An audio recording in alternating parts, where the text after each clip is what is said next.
Alright, ito yung tatattoo natin ngayon kay Bossing. Si Jesus Christ sa kaliwang dibdib niya. Yung mga tattoo niya ni Boss, ito sa kaliwa, ito sa kanan. Pati nga niya, Boss. Ayan o. Alright. Napagtripan nila habang nagiinuman o. Ngayon, titirahin na natin si Boss ng mga panseryosohan. Pero ito, tinatanong pa to ni Boss kung pwede daw takpan yung iba dito. Pagbibigyan natin yan sa mga susunod na pagkakataon. Pero sa ngayon, ito muna. Panoorin nyo na lang. Let's go. Ngayong araw, isang murang tattoo na naman ang ibibigay natin para sa isang maramdaming macho na manhid na tatay na wala raw bisyo kundi ang magtrabaho.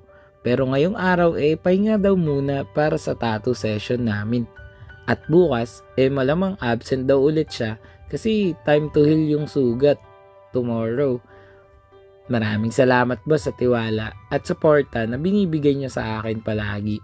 Pati na rin sa pagdayo dito sa Baras Tattoo Studio. Kahit na ang layo pa ng pinanggalingan mo. Galing pa all the way from Paitay, Laguna.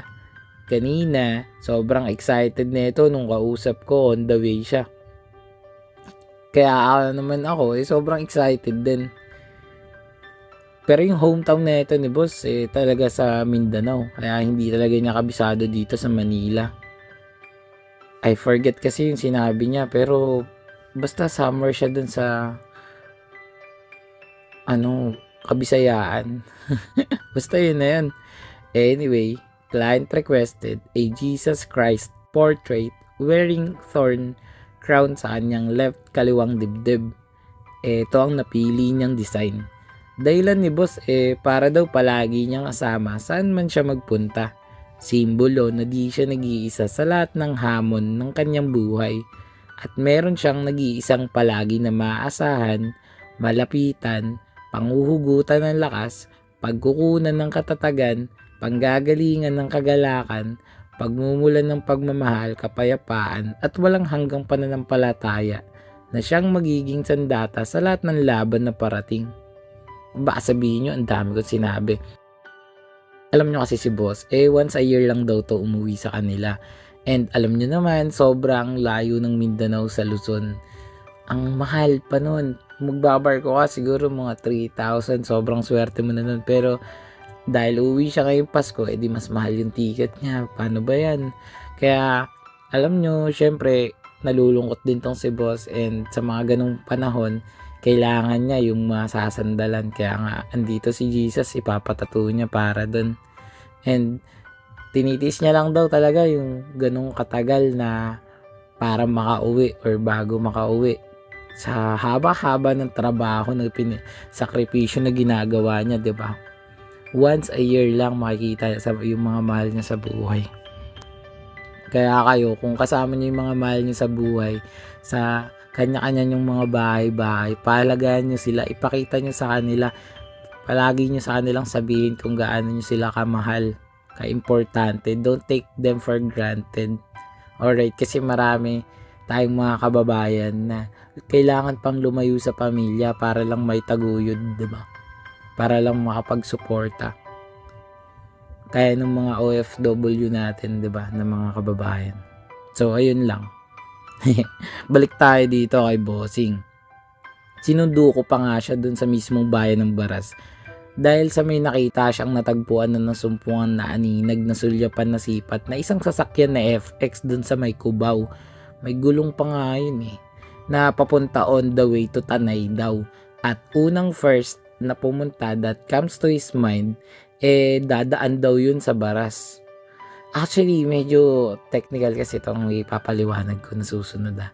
Boundary kasi kami ng Baras at Antipolo. And kapag doon ka pumunta sa city proper ng Baras, medyo mapapalayo ka sa amin. In short, long cut. So, para shortcut, dapat dito ka dumaan sa Marcos Highway. Basta, pag pupunta kayo dito, magtanong lang kayo sa akin. Ako bahala sa inyo. Ituturo ko sa inyo ang tamang landas patungo sa dating landas. Okay? Pero ayun, mabuti na lang no, angkas ko na siya, ayos lang naman daw sa kanya.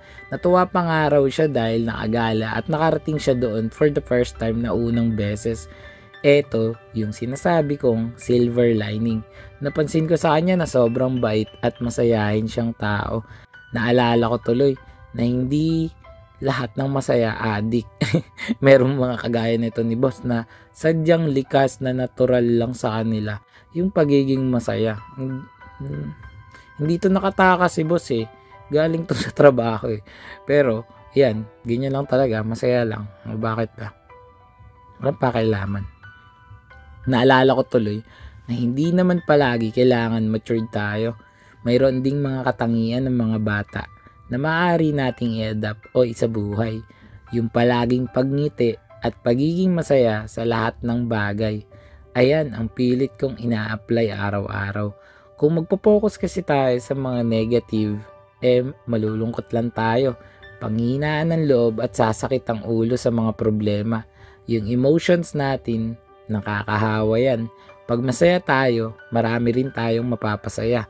Umpisahan lang talaga natin sa ating mga sarili. Kapag inspired at motivated, yung mga malalapit sa atin unti-unti ring magkakaroon ng sigla at determinasyon.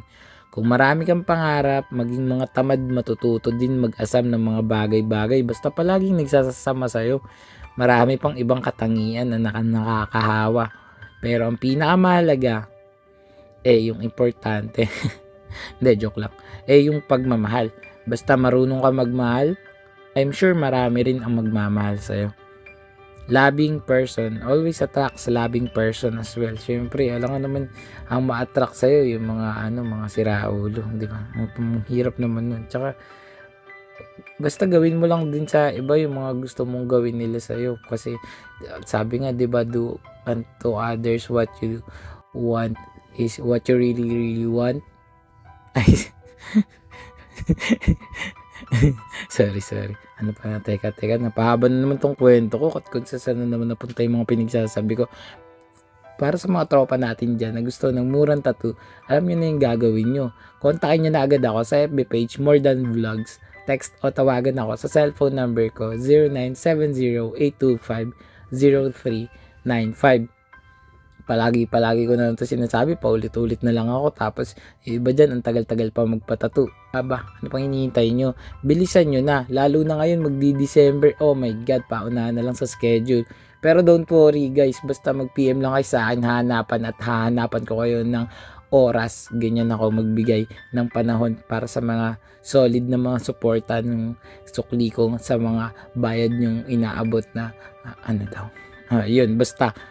Tapos sa mga, sasabihin ko na sa inyo, sa lahat ng mga tinatamad pumunta dito sa Baras Tattoo Studio or hindi alam ang papunta dito or walang gana, pagod, puyat, gutom, sa lahat ng mga dahilan nyo pa sa buhay nyo, ako nang bahala dyan. Pag-usapan natin yan at pwede ko naman kayong i-home service at the comfort of your own home. So, wag na kayong mag-atubili. Ako na bahala pumunta dyan.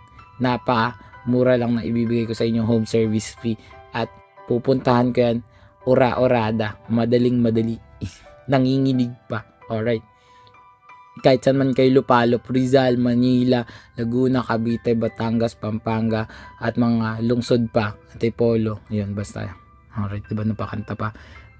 Pero bago matapos tong video natin, pakinggan at alamin muna natin ang tattoo client review. Let's go. Gusto mo ba ng tattoo? I got you, bro. Full Boss, tapos na yung tattoo natin. Anong masasabi mo? Rate mo na boss, 1 to 10. Yun mo? Hangas. Dinaki pa tayo niya ni boss galing sa Laguna. Alright, galing pa yung Laguna si boss. Ulit ka pa ba boss? Siyempre, Yun o. ulit. Ayos. Salamat boss sa tiwala. Ayos na ayos.